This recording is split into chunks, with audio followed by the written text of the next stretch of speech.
Hai semuanya, perkenalkan, nama saya Muhammad Risalah Naufal dengan NIM 210512140008. Nah, pada kesempatan kali ini, saya akan menjelaskan tentang sejarah berkembangnya komputer nih teman-teman. Nah, kalian pasti sudah tidak asing lagi dong dengan apa yang dinamakan komputer.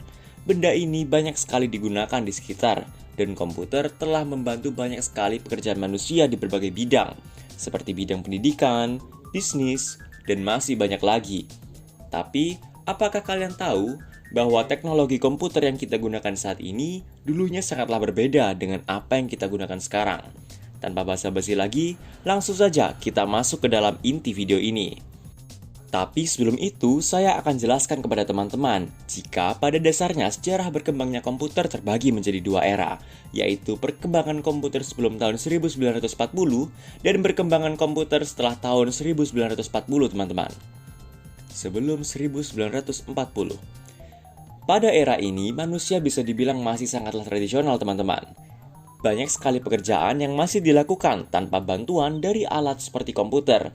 Namun, ada beberapa alat yang menggunakan sistem komputasi di era ini loh. Apa saja kira-kira? 1. Abakus, sempoa. Teknologi komputasi pertama yang tercatat dalam sejarah adalah abakus atau sempoa.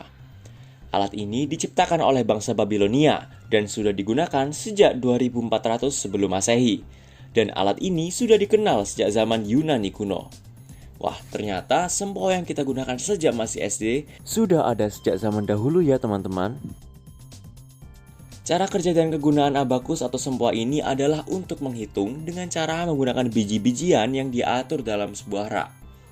Pada abakus atau sempoa modern, terdiri dari dua kelompok baris yang menggambarkan tangan manusia.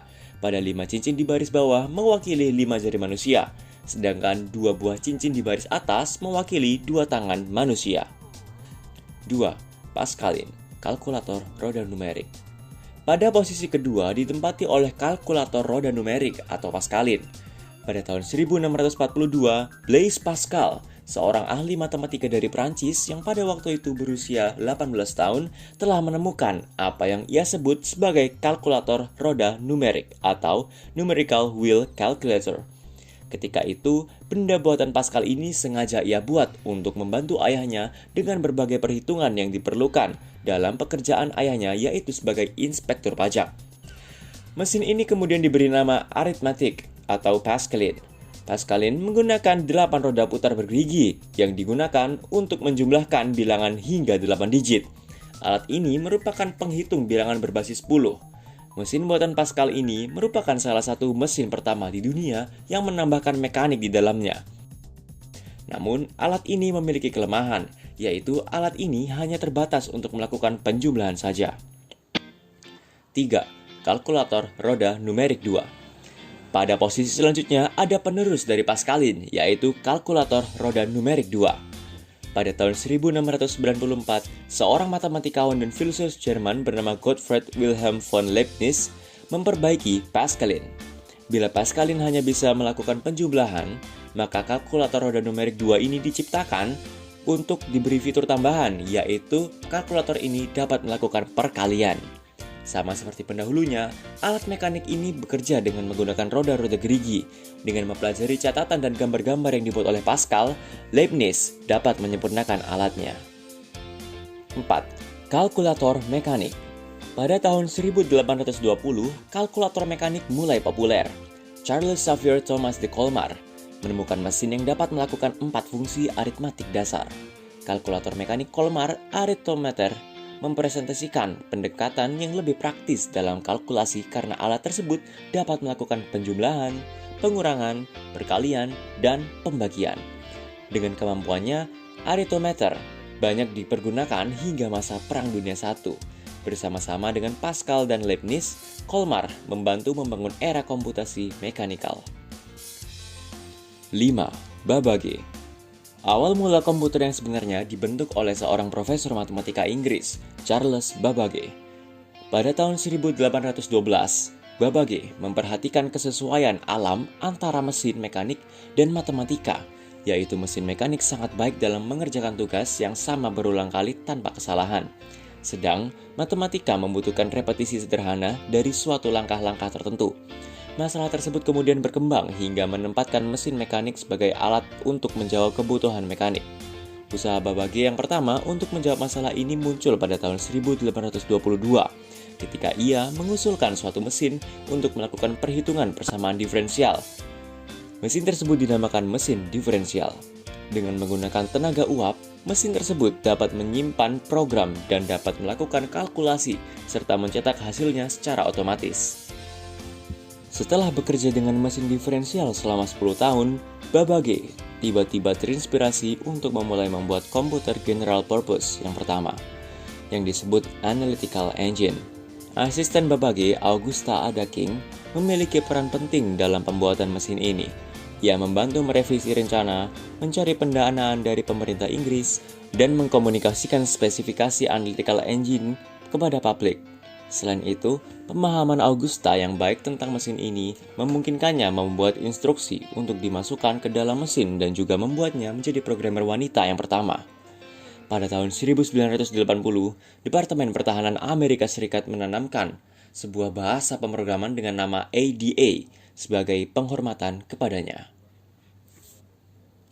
Setelah 1940, di era ini, perkembangan teknologi, terutama komputer, sangatlah berkembang pesat. Banyak sekali ilmuwan-ilmuwan yang berspekulasi tentang mengapa pada era ini dapat terjadi peningkatan yang pesat dalam hal teknologi, terutama komputer. Namun ada satu pendapat yang pasti yang dapat menjelaskan tersebut, yaitu karena terjadinya perang dunia. Karena sejatinya, selain menimbulkan kesedihan, perang juga dapat mengembangkan sebuah teknologi. Lalu, apa saja sih teknologi komputer yang berkembang pada era ini? 1. Generasi pertama. Pada komputer generasi pertama ini digunakan vacuum tube atau tabung vakum yang berfungsi untuk menyimpan baris perintah.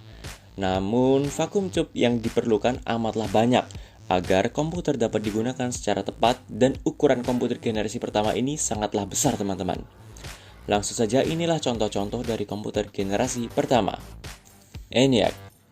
Jika kamu berpikir bentuk fisik ENIAC sama dengan komputer sekarang, itu adalah sebuah kesalahan besar. ENIAC sangatlah besar. Komputer tersebut seukuran satu ruangan dan memiliki berat 30 ton. Dilansir dari Encyclopedia Britannica, ENIAC mengisi ruangan seluas 135 meter persegi, berisi 40 panel dengan panjang 2,4 meter dan lebar 0,6 meter. ENIAC tersusun lebih dari sekitar 18.000 tabung vakum, 10.000 kapasitor, 6.000 saklar, 1.500 relay, 70.000 resistor, dan sekitar 5 juta sambungan solder. ENIAC juga dilengkapi dengan 2 buah blower besar untuk menjaga agar ENIAC tetap dingin. ENIAC dikembangkan dan dibangun oleh Angkatan Darat AS untuk laboratorium penelitian persenjataan mereka dengan tujuan untuk menghitung tabel tembakan senjata. Ide tentang ENIAC dipikirkan dan didesain oleh J. Presper Eckert dan John William Mauchly dari Universitas Pennsylvania. Komputer tersebut mulai dibangun pada 17 Mei 1943 dan dibangun di Moore School of Electrical Engineering sejak pertengahan 1944 dan dioperasikan secara resmi sejak Februari 1946 setelah menelan biaya sebesar $500.000. Ia kemudian dimatikan pada 9 November 1946 untuk diperbarui dan ditingkatkan memorinya. Setelah Perang Dunia Kedua selesai, ENIAC mulai diperkenalkan di depan umum. Dilansir dari Smithsonian Magazine pada 14 Februari 1946, pemerintah AS mengenalkan ENIAC ke publik sebagai mesin yang dapat merevolusi matematika teknik dan desain industri. Pekerjaan pertama yang dilakukan oleh ENIAC adalah pengembangan bom hidrogen atau bom atom yang dilengkapi sistem terkomputerisasi. Bom tersebut kemudian digunakan sebagai senjata pemusnah massal yang dipergunakan saat Perang Dingin. EDSAC. Electronic Delay Storage Automatic Calculator atau EDSAC adalah sebuah awal mula komputer Inggris. Mesinnya terinspirasi oleh John Seminal von Neumann berjudul First Draft of a Report on the EDSAC yang dikonstruksi oleh Maurice Wilkes dan timnya di Laboratorium Matematika Universitas Cambridge di Inggris. EDSAC adalah perangkat elektronik pertama yang bisa menyimpan data dan menjalankan game di komputer secara grafikal. Kemudian proyek ini didukung oleh J. Lion and Co. Ltd, sebuah perusahaan firma Inggris yang dihargai dengan komputer yang pertama kali diterapkan secara komersil (LAOI) berdasarkan pada desain EDSEC. EDSEC menjalankan program pertamanya pada tanggal 6 Mei 1949, di mana ia dapat menghitung tabel dan list dari bilangan prima. Komputer komersial. Pada tahun 1950-an, mulai bermunculan industri komputer yang memproduksi komputer untuk umum. Dan pada saat itu, ada pun beberapa industri yang memproduksi komputer. Industri komputer yang muncul pada tahun 1947 adalah Eckert-Mauchly Computer Corporation, dengan produknya yaitu UNIVAC atau Universal Automatic Computer sebagai tulang punggung perhitungan sensus di Amerika Serikat. Kemudian, perusahaan yang didirikan oleh Eckert-Mauchly ini membuat UNIVAC 2 pada tahun 1950, dengan karakteristik yaitu lebih cepat 9 kali dan memori lebih besar. Di tahun 1950 muncul dua perusahaan, yaitu Sperry dan IBM, yang pada saat itu mendominasi pasar komputer. Produk dari IBM ini antara lain IBM seri 701 di tahun 1953, lalu IBM seri 702 di tahun 1955. 2. Generasi kedua. Pada generasi kedua ini ada beberapa perubahan yang dilakukan oleh komputer generasi pertama, yaitu penggantian vacuum tube oleh transistor, di mana transistor memiliki spesifikasi yaitu lebih kecil, lebih ringan, disipasi daya lebih rendah, solid state device, dan terbuat dari silicon sand. Berikut ini adalah contoh dari komputer generasi kedua. IBM 7094. IBM 7094 memiliki konfigurasi yaitu dibuat agar kemampuannya semakin meningkat, kapasitasnya semakin meningkat, kapasitasnya semakin besar, dan biayanya semakin kecil. DEC PDP-1. DEC PDP-1 atau Digital Equipment Corporation atau DEC dibuat pada tahun 1957 dan mereka meluncurkan komputer pertama yaitu PDP-1. 3. Generasi ketiga. Di generasi ketiga ini, komputer sudah berbasis IC atau Integrated Circuit. Komputer generasi ketiga ini sudah masuk ke dalam era microelectronics sebagai pengganti transistor. Microelectronics merupakan dasar penemuan dari integrated circuit atau lintasan yang terintegrasi. Pada generasi ketiga ini, sebuah komputer sudah dilengkapi dengan microelectronics atau chip. 4. Generasi keempat. Sejarah komputer generasi keempat merupakan kelanjutan dari generasi ketiga. Bedanya bahwa IC pada generasi keempat ini lebih kompleks dan terintegrasi. Sejak tahun 1970, ada dua perkembangan yang dianggap sebagai komputer generasi keempat. Komputer-komputer generasi keempat diantaranya adalah IBM 370, Apple I, dan Apple II, PDP-11, VisiCalc, dan Altair yang menggunakan prosesor Intel 8080 dengan sistem operasi CP/M atau Control Program for Microprocessor. Dengan bahasa pemrograman Microsoft BASIC atau Beginner's Algebra Symbolic Instruction Code. Sebagai catatan bahwa pada komputer-komputer generasi keempat ini tidak satu pun yang PC compatible atau Macintosh compatible, sehingga pada generasi ini belum ditemukan atau belum ditentukan standar sebuah komputer terutama personal komputer. 5. Generasi kelima. Komputer generasi kelima merupakan komputer yang mulai menggunakan microprocessor dengan teknologi ULSI, teknologi yang memungkinkan pemadatan 10 juta komponen di dalam sebuah microprocessor. Komputer ini mulai berkembang sejak tahun 1980 hingga saat ini. Ciri lain komputer generasi kelima adalah penggunaan parallel processing atau pemrosesan secara paralel dan artificial intelligence atau kecerdasan buatan. Dengan parallel processing, komputer akan memiliki kemampuan untuk menyelesaikan pemrosesan yang sangat banyak dengan lebih cepat, sebab menggunakan beberapa buah prosesor yang dapat bekerja bersamaan secara paralel. Untuk kecerdasan buatan AI pada generasi kelima ini masih dalam tahap permulaan atau AI tingkat rendah. Belum digunakan secara maksimal karena masih dalam tahap pengembangan.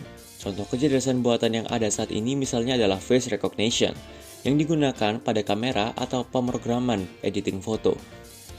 Performa komputer generasi kelima juga sudah jauh meningkat dibanding komputer generasi sebelumnya. Dengan paralel komputer serta teknologi superconductor yang dapat mengalirkan informasi elektronik tanpa hambatan dalam kecepatan tinggi, efisiensi dan efektivitas kinerja komputer semakin meningkat. Kualitas grafik yang ditampilkan juga semakin baik. Kapasitas penyimpanan, baik hard disk internal maupun eksternal, sudah mencapai ukuran terabyte. Kapasitas RAM semakin besar, memungkinkan kinerja komputer yang semakin baik. Nah, itu tadi adalah sejarah dari berkembangnya komputer, teman-teman. Bila kalian menyukai video ini, silakan klik tombol like dan berikan komentar kalian di kolom komentar. Sekian dari saya, terima kasih dan sampai jumpa di video selanjutnya. Dadah!